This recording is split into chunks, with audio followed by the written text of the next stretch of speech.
This podcast may contain adult language and themes, or it might not. We're not really sure. We haven't recorded it yet. I'm Jason. I'm Diggs. I make software, music, and podcasts. I connect people personally and professionally, and I like talking with Jason. This is the Candy Factory 5x5 podcast. 5 conversations. 5 random topics. 5 minutes each. When we hear this sound, we move on to the next topic. Next. On every episode, we invite a very special guest to join us. That's right, and on this episode of 5x5, our very special guest is Adriana Atencio. Adriana, welcome back to 5x5. Thank you. It's nice to have you back. I believe the last time you were here, you were in between gigs. So what's been happening? What are you doing now? Well, currently right now, I'm sitting in the back room of the Commonweal with my computer on the rear rack of a bicycle. So it's not like shaky hand syndrome.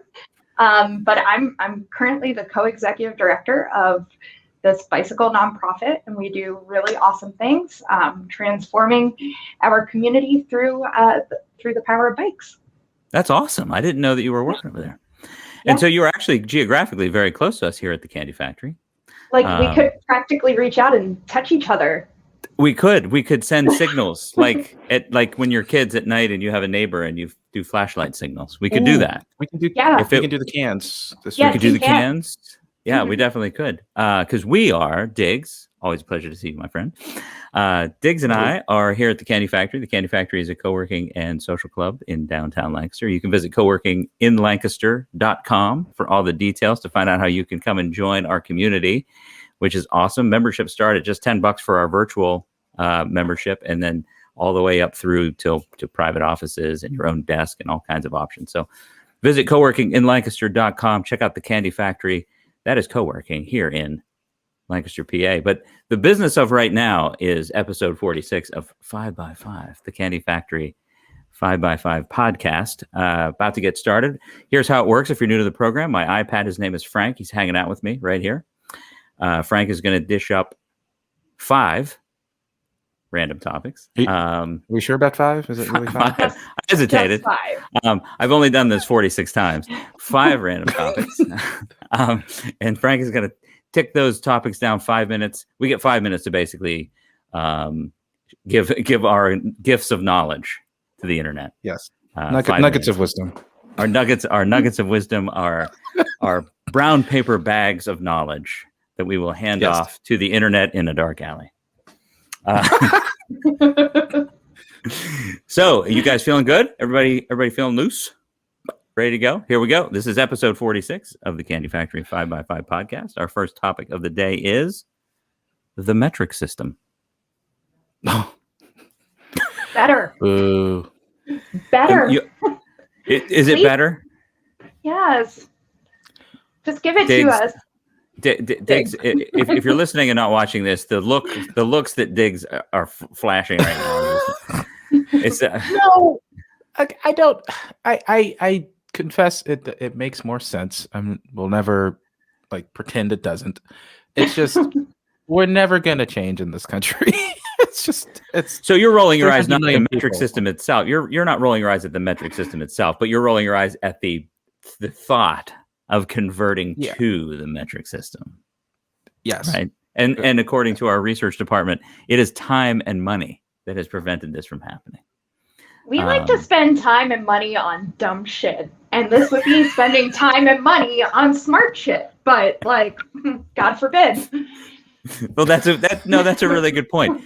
What would be an example of the dumb shit that we spend our time and money on? Oh. I'm going to let you think about that. We only have 5 minutes. I'm going to let you think about that for a minute. And I'm going to say that Fireworks. Fireworks? That's a good. Did you say fireworks? Yeah, they just make people happy. Everybody's depressed anyway. Who needs fireworks? No, wait a minute. It makes people. Wait a minute. Are you saying we should spend more time and money on fireworks, or that's dumb shit that we spend our time and money? That's dumb shit that we spend our time and money on, because it also makes animals scared. And honestly, who is not tired of over the summer hearing every single animal parent being like, my animal is so scared. You must live near Clipper Stadium here in Lancaster, PA. Is that right? I just live in Lancaster. Period. Right. For those of you, And if for those of you- you yeah. from It's not just Lancaster, Clipper. no, It's not just Clipper. our minor league baseball team literally shoots off fireworks. I think after every inning. It's just like in the summer, like all you can. No, you're right. You're right though about like the homemade fires. I thought you were just talking about the big fireworks, like the professional fireworks. But no, you're absolutely right. Lancaster has a firework fetish, like We do. yeah, like a drive down to Maryland with $1,000 and buy all of the big boomers and bring them back and set them off all the time with the U-Haul. Yeah.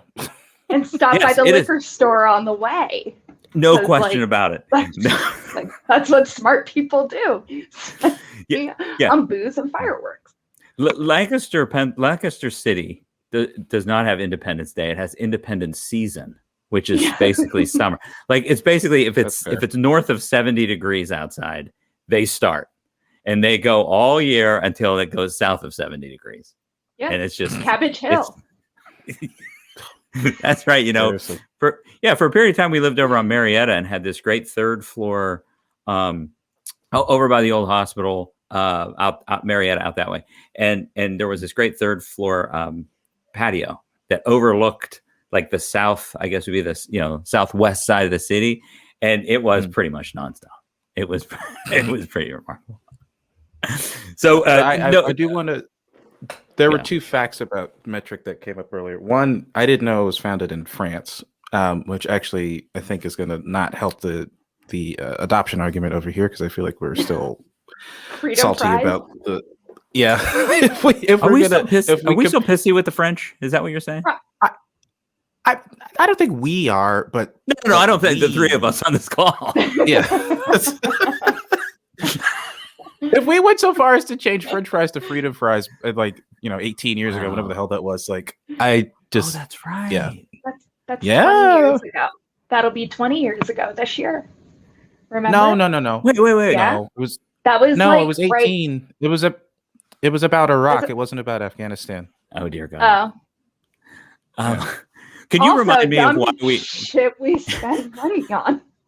Another That's true. example. No, that is a great example of dumb shit we spent time and money on. Was number one, whoever it was that started it, and then had all the signs made and all that crap, and then all the time we talked about it after, and on either side, like it became the topic of the topic du jour. Well, could you remind me of why French fries were called freedom fries in 2003 or whatever? Because I think it was Jacques Chirac, whoever the president was at the time of France, came out very very vocally against the Iraq War. Because whether you agree with it or not, I mean, it was just I think it was clear that there was more support for Afghanistan in the immediate aftermath of 9/11, and the French president was one of the few that was just like, "This is dumb. Why are we doing this?" He was like, "No," and takes a bite of a croissant. No. No. And we were like, well, no more French fries. It's damn time for freedom fries. It's time for freedom fries. And I think that was probably like the birth of Trumpism. Because you could probably draw a direct line between someone who would have spent the time and energy on freedom fries all the way through the insurrection. I wonder if that guy I wonder if that guy was at the Capitol with a freedom fries cart. Oh, that would have been hilarious. Well, that just went all over the place, and it's time for topic number 2 of this episode's 5x5, which is what's your fire building technique? Is the topic. I'm going to repeat that. What's your fire building? What is your technique to build fires? Oh. I was trying to figure out why you were confused. It was like, is there something missing? No. So I mean, okay. So the actual topic says verbatim, "What's your fire building technique?" But you see how I accented the building. So so to me, fire was an adjective for building. So it was my fire building. So I'm like, "What's your fire building technique?" And I'm thinking, I don't have a fire building. And I've never had a fire building, so I'm not sure what my technique is. for it. Your in any technique is event. not to have one. That's right. No, just kidding. But to build fires, what is your technique? Adriana, do you build a lot of fires? I Are you a mean, fire I have my father. He welded me a fire pit back in December, and I have yet to use it, but I plan to use it now that I've got like my backyard all together. Nice. I was a Girl Scout at one point in my life, and yeah, you do make your teepee, and you put like little things in there that you burn, and then they should make a bigger fire because like oxygen makes fire, and Right. then you like add more logs. Yeah, I mean you can do that, but like that's gonna take a while. You might as well just like put some. Well, no. Fire I know it starter. takes a while, but my question Gasoline? was: did you have to do it for Girl Scout stuff? Oh, did you? Probably. I think so. I don't remember. I don't know. I got like badges and stuff. Yes. I don't know. Did you need the fire to bake the cookies? I don't know. Wood fired. Is that the new Girl Scout, the new craft Girl Scout cookies that are coming out? The new artisanal Girl Scout cookies. Yeah, they're wood fired Girl Scout cookies. It's the hot new thing. That's the next tent in Lancaster. I think is a Girl Scout cookie tent. So let me tease that out a little bit. It sounds like you made reference to the TP technique, which is to build a TP of stuff with little stuff inside. Sounds like that is a pretty common technique to build the TP of, I'm assuming, wood of some kind and then kindling inside. Yeah, kindling. Kindling. Yep. That's the word. Yeah. Works pretty well. Yeah. Diggs, are you a fire starter? In the building? It is. Or I'm kidding. Yeah, do you have a fire building? No fire buildings yet. I mean, no, yeah, I love the TP method if I'm the one starting the fire. So we keep old like circulars and the coupon booklets, whatever, to help with the kindling. So we usually will I will usually try to wrap kindling in some of those papers so that it's the quick burning thing wrapped around a slow burning thing under the slower burning thing. So yeah. So almost like a pigs in the blanket with the hot dog and the dough. You sort of make a. Are you talking about the Pittsburgh version or the? No. This is the Southern version. This is the more acceptable version. This nationally, since we're a global podcast, I have to speak to the globe. So you have it's sort of like the coupon is the dough, and the piece of wood would be the hot dog. For those of you who need to visualize that, for our visual learners out there, did you have a fireplace, Diggs? Is that what you're building a fire in? Or is this like outdoor campfire? No, we just burn the backyard. Yeah, it's just no. You burn the backyard?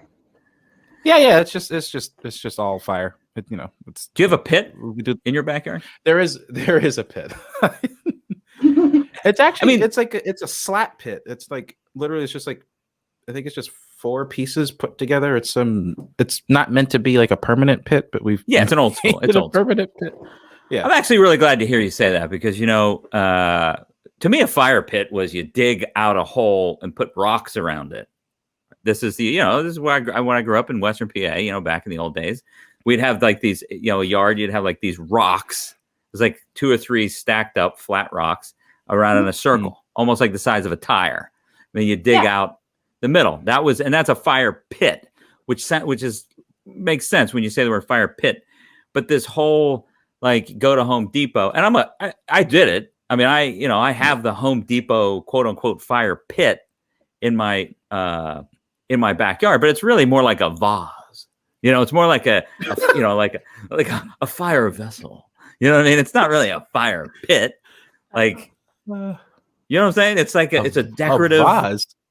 Yeah, you know what I mean? Like a decorative vessel for my like a chalice. Like a chalice. A chalice of heat and light. But unfortunately, this fire has just burned out, and it's time to move on to topic number 3 of this episode. Chalice of heat and light. Which is like sports. Harry Potter. All right, no, we gotta move here. It's fast as 25 minutes in podcast. Topic number 3: sports you've played. Oh, Sports you've played. Adriana, go. field hockey, soccer. I was captain of the swim team for 2 years in high school. Like, what Damn. haven't I played? I know, but the question is, what sports am I good at? And that is none of them. I Okay. guess I was like kind of good at field hockey, but the coach really pissed me off freshman year, and I staged a walkout. And then I never played again. So, No, so you, keep going. Yeah. I want to hear a little bit more about that. You can't just It was- end with staged a walkout onto you. Not a dig. It was the assistant coach's birthday, and like we got a cake, and she was like, "You have to run 2 miles," and we were like, "We got her a cake," and she's like, "No, you still have to go run," and we're like, "Can't we like have a little party for the coach? Like, we're on JV, we suck anyway," and she's like, "No, you have to go run," and we were So like, you were like, "Screw this! Like, You're that's a it." dictator. We hate you. And we don't negotiate with terrorists." And we were like, "We're gonna take our cake and eat it too." And like 4 of us walked out, and That was So it. the now, cake would and you ate it. would you have been more compliant if she asked you to run 5 kilometers? Oh, well played, my friend. Probably. I would have been like, "Well, that makes sense." Right. That there's a lot of logic behind that. I can Yeah. understand that. While fireworks are going off in the background around a chalice of light and warmth, you know? You would be carrying the Olympic chalice of light. Yeah. That's its new I name. still think the Olympic, the chalice, the Olympic. Yeah, the chalice of light and heat. And light and heat. Yeah. I think I would have been a really good field hockey player if she wasn't such a witch. But you were captain of the swim team, so you must have been good at swimming. No, we were terrible. The McCaskey swim team was terrible, but we had a lot of heart. Like, we taught kids how to swim in the asbestos-filled pool of McCaskey. But like, we had kids that had never learned how to swim that joined the swim team, and we taught them how to swim, and that was really awesome. Like, we might have sucked, and like we might have depended on the country day kids to actually get us points, but you know, we had fun. Wait, Yeah. what? You have a question, Diggs? We How had a do- what do you combined mean? team with Country Day, because Country Day didn't have enough people to field a swim team. They've always like teamed up with different Did they have a nice pool? schools Though? for Did they? sports. No. So they swam with us for practice at McCaskey, and then we would have some practices at F&M, and our meets were at F&M because nobody wanted to swim in our asbestos-filled pool. Like, our pool was so gross that somebody lost a contact one time and was able to find it in the pool. Like, that's how that's much bad. shit was floating around. Yeah. Oh no. Yeah. That's that incredible. pool, like, it's a 50s pool. I don't know if they still use it. They really shouldn't. Like, that pool is not safe. Yeah, it's not good. No. Yeah, that reminds me. I was just talking to someone the other day about why we would look for contacts, because that's lost on the youngins, on the Z's, the Zoomers they call them now. Do you know they're calling Gen Z the Zoomers? I've seen that. Yeah, it's one of those unfortunate, sort of combinations of circumstances. It's really sad. But it's lost on them. It's sort of like a phone plugged into a wall. Like, they don't get it. And I was like, I don't know. I made some joke about. I saw some people looking on the ground. I was like, oh, one of them must have lost the contact. Because I remember like football games stopping, like high school football games. Like, Oh yeah. they would stop. The refs would clear the field, and you'd have like 5 players down on the field, because those things were worth hundreds of dollars. Yeah. And I was from the town where the coal mines had already shut down, so nobody had any money. So if you scrounged up enough to get a couple of oranges, some walnuts, and some contacts at Christmas, you weren't gonna just let those things melt into the grass. It's like, I don't know, we got to find that thing. The old man's working nights to pay for those. For those hard contacts. Yeah, now they just Hard throw them one. away. It's like, oh, my contact doesn't feel right. I'm just going to throw it out. Exactly. I'll just order another one online. It'll be here Yeah, no tomorrow. problem. Yeah, it'll be here Yeah. tomorrow. That's fair. Yeah. Now there's birds getting tangled up in them in landfills. There's so many contacts out there. Wait, is that true? Really? No, it's not true. No. Ow. No, but Ridiculous. birds, that's why like hawks probably have really, really, really good eyesight now. Because they like Absolutely. look at this and they like flake it up and it lands on their eye and they're like, even better. Yeah, It's like it's like 5'5". I don't know. They're like, look, 5 look, by just- 5 eyesight. They're like, look, there's a squirrel in Philadelphia. Let's go. And there's- The F&M squirrels are looking fatter than usual. Oh, man. Absolutely. Well, my friends, unfortunately, that's right. The clock has run out on topic number 3 of this episode's 5 by 5. We're moving on to number 4. We're moving on. Do it. Oh, I'm tearing up. Topic number 4. Global currency. Global Wait, isn't this currency. 5? No, it's This topic is just number 4. 4? It says it right here. Oh, I lost count. Okay. Global. I'm Sell the still stuck fireworks. on Olympic chalices of flame and light or whatever the hell it was. Yeah, What was it? Global currency? global currency. The chalice of light and heat actually wasn't the topic, but I'm going to plug it into our database and it's going to be a topic on a future 5 by 5. Marty, Yes, chalice of light. chalice of light and We're good heat. at So that. global currency. Are we pro or con a global currency? Oh, is that what we're I was like, are we talking about all of the currencies in the world or like one general currency? 'Cause I it's think just I'm like- talking about the future here. I'm talking about should we have a global currency? Like the euro of the world, Yeah, like the euro of the world. the Bitcoin. One currency to rule them all. Bitcoin. Well, the problem is there's so many cryptos out there too, so it's not even. We can't just choose Yeah. one. Like We're going the literally- right direction. Yeah. What? Why? Because we're going to more currencies. Well, yeah, but I mean, my immediate answer is I think yes, it makes sense. Because it's pretty selfish. I get so annoyed at airports trying to exchange money, like whenever I am going international somewhere and I actually need cash. Usually I usually try not to do the airport exchange, but sometimes you need to Right. just for whatever reason. But if I could skip that process and if I could skip the foreign transaction fees, I don't know if global currency would solve that. But like that's a pain in the butt to think about. It wouldn't like- solve that. You know, there would be a fee. Yeah, Oh, but yeah, I it know. wouldn't be called foreign currency transaction fee. It would just be. It would be called something global currency transaction fee. You global currency. You've left your transaction fee. country. We're gonna charge you something for the hell of it. You're having fun Yeah. fee. That's it. Yeah, you're having fun fee. But I mean, okay, like at the same time, and I feel like I said this last time, like money isn't real. So how are we gonna make a global currency when it's based off of nothing? It's a good point. Nothing. But we agreed to that it means something. Do we So, I mean- though? Like, do we? I Because mean, I don't. not us. It's Like, those do money we, people. I see what you're saying. Okay, so look, I see what you're saying. Like we have decided to at least we're at least agreeing to exchange money, this non-real thing for real tangible things based on some imaginary value. That is the way that at least some parts of our society function. Yeah. Yes.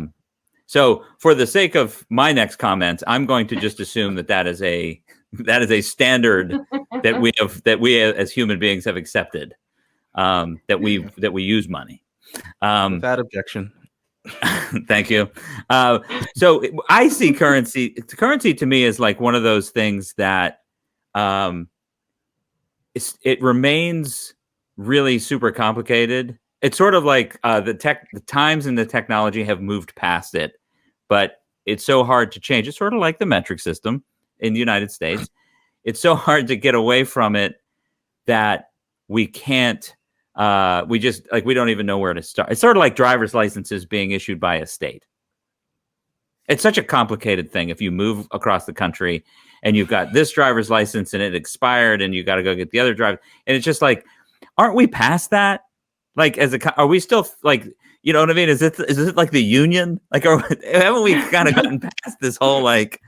I understand there's states' rights, and I'm sure I'll get a lot of hate now, but it's just sort of like, I just feel like get a lot of hate that. now. I feel tons. I've already made a comment about the insurrection, and now I'm saying that we need a federal ID and a global currency. I mean, it's going to be coming down on me here pretty soon. I'm going to have to get. And I'm like, no fireworks. Yeah, I mean, I'm going to need protection. I'm going to need to bring in the service, the Secret Service. That is. No, that's why there's the Second Amendment. Ha ha ha ha ha. Oh, that's right. Boom. Want to know See? something else that we spend too much money on? No, we'll go there. So you see what I'm getting at? Like, I just feel like that all these different currencies and all the transactions and the like comparisons and like the dollar's up and the yen is down. And all this crap that they talk about between 6:30 and 7 o'clock on WITF. I don't understand. It seems like we're past that. I was referencing Marketplace, by the way. Yeah. With Ty Rizdal. I like Ty Rizdal's voice. Oh, I love his voice. Yeah, he says words I don't understand. He makes me. I'm never up that early. I just like. No, 6:30 at night. This is at night. I just like. Oh. Well, yeah. Yeah, but like also like everybody would have to agree on this, and do you think anybody's actually going to agree on this? No, but it doesn't really matter because this account is overdrawn, my friends. It's time for topic number 5 of this episode's 555, which is: do you pay for online media? Do you pay for online media? Do I pay for Lancaster Online? No. Wait, what? Do you pay for Lancaster Online? I do not. You do not pay for Lancaster Online, which is our local newspaper by the Lancaster, what is it? LNP Media Group. LNP. For those of you outside the area. This is a global podcast. You do not pay for it. How do you get around their paywall? Or do you not want to go on the record to say that? Well, incognito mode. I once had my dad pays for the newspaper, and his neighbor was one of the people that was caught in the insurrection on January 6th. And like they published everything online before it was in the regular newspaper. Right. And he's like, I can't see it. And I was like, Dad, you got to go into incognito mode. And he's like, well, it's incognito mode. And I was like, oh shit. So I basically you opened up a big can of worms there. Well, he doesn't have Chrome, so I had to tell him how to do private browsing in Safari and send him like screenshots of how to do it, and he still couldn't figure it out. So he just had to wait. Yeah, he just had the end. Doesn't his subscription come with online access? If he but he couldn't figure out how to set it up. Yeah. Like, sometimes you just have to give up. Or just wait till the morning. Yeah, sometimes you just have to wait till the paper gets to the porch. Well, as a child, sometimes you have to give up. Oh yes, no, I agree with that 100%. Yeah, Save your mental. You punt and you just say, internet's broken. Yeah, just wait for the paper. Yeah, no, they just sent a message. It's broken. Yeah, it's broken. Well, they do that sometimes. LMP will be like, it's broken. Like things broke. Whoopsies. Whoops. Tomorrow. Yeah. Do you pay for any online media? Do you pay for any online media, Adriana? We'll come back to you in a second. Diggs, do you pay for like news or anything? I think I pay for the Times. Okay. The New York Times. Do I use it much? Not well. No, I do use it. Actually, that's not true. I guess we're not. I mean, music doesn't count. We're not talking about like because my brain for some reason I heard media and I went to like Spotify. Yeah. Yeah. It's any online media. Do you pay for Spotify? Pay for Spotify. Pay for a bunch of streaming apps. Not a bunch. A couple streaming apps. Some I share with others, and like I pay for some. They pay for the others. I too don't pay for LNP, but it's very rare that for local news, it seems to pop up on Facebook regardless. Yeah, I'll be able to yeah. see it there. But I've actually been thinking about paying for LMP of late, just because somebody made the point to me that locally sourced news is dying, and like the fact that we have one is something to It's like an cherish. asset. Yeah. Yeah, so I've thought about that, especially because I know people that work for LMP, and I've had this discussion with them. But Yeah, I actually became a subscriber. The last time I subscribed to a newspaper was the Tennessean in Nashville in the 1990s. Was the last time I actually subscribed. Because by the time I left Nashville in like 1999, the internet, was in full swing, and there was plenty of news I could get online without getting a newspaper. And I didn't have a lot of money. But just this past year, I don't know, something came up and I subscribed to LNP. And I'm not a fan of their online, like their website, their blog format page or whatever. I've never been a fan of it, even before it was behind a paywall. But what I love is they have an electronic version of the physical paper. And it's actually, I mean, it's a little clunky sometimes, but on an iPad, you see the paper on the left and you tap the article you want and it appears on the right. And I can zoom in because I'm old with the eyes, and you can zoom in and you can read it just like a plain text over here. So what I like about it is, because what I didn't like about paying for blog style news was that you sort of miss the incidentals, which was the benefit of an actual physical paper. And Diggs, you know that. If anybody's been listening to 5x5, you know that Diggs started reading the Times when he was 3. So you know what it's like to pick up a newspaper and see the incidental stories that you wouldn't have. Yeah, right. You wouldn't have seen those. And so with this e-paper, they call it, which I never knew about until I subscribed, and they were like, "Oh, you should check out the e-paper." I really like it, and it shows you the layout, because there is something about the layout of a newspaper. See, so I I'm kind of more apt to subscribe because of that. I did not know that was an option, because the blog sucks and like their website sucks. Yeah, totally. And I pay for other media. Like I pay for Spotify. I am a monthly donor to WNYC for Radiolab. And nice. Yeah. I'm a Wikipedia guy. I donate to Wikipedia every year. I get wine drunk and then I become a monthly donor to all these. Well, I wake up and I'm like, shit. they did not, as far as I mean, I'm not going to really criticize them wholeheartedly. I wasn't paying much attention either, but they did not make that very obvious to me in the first couple of years of this paywall. But once I just bit the bullet, it was a real cheap. It was like $2 for, I don't know, 6 months or something. It was just like to get you into it. And once I saw that e-paper, I was like, yeah, it's pretty good. Okay. But anyway, check that out. We just read the last page of the paper. That was it. And now we're going to burn it under our TVs. We're going to bring it all back together. We're just going to roll that thing up and we're going to stick it into our chalice of light and heat. And then we're going to light it and it'll turn into a firework on Cabbage Hill. That will be at least 10 centimeters. And it has to include blowing a Marty up. Absolutely. Beep, beep. Marty is our favorite robot, by the way. Go back to the episode that Adriana was on earlier, and you'll learn all about that. Well, it's all the time we have for you today, friends. I know how much you all miss 5x5 during the weeks that we aren't dropping videos. So I'm sorry. This is all we have right now. This is our gift to you, the internet. Adriana, it's great to have you back on the program. Hopefully it won't be so long this time to have you back. Diggs, my friend. Thank you. The pleasure is always mine. To see you. Of course, it's mine. No, the pleasure is mine. And for everybody who tuned in today, thank you so much for watching and or listening. And we will catch you next time on 5x5. The Candy Factory 5x5 podcast is a proud member of the Candy Factory Collective. 5x5 video can be found on Facebook, YouTube, and LinkedIn. Subscribe to the audio version wherever you get your podcasts.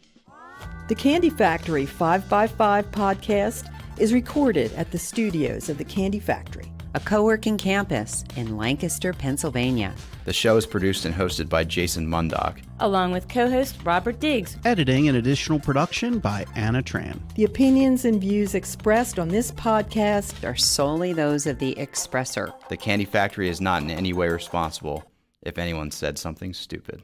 Our theme music was composed And recorded by a really cool guy. Really cool guy. A really cool guy. really cool guy named John Chin. Relevant links and show notes Can be found on the show post. At our website, candyfactorycollective.com. Maybe that's it. Is that it? Okay.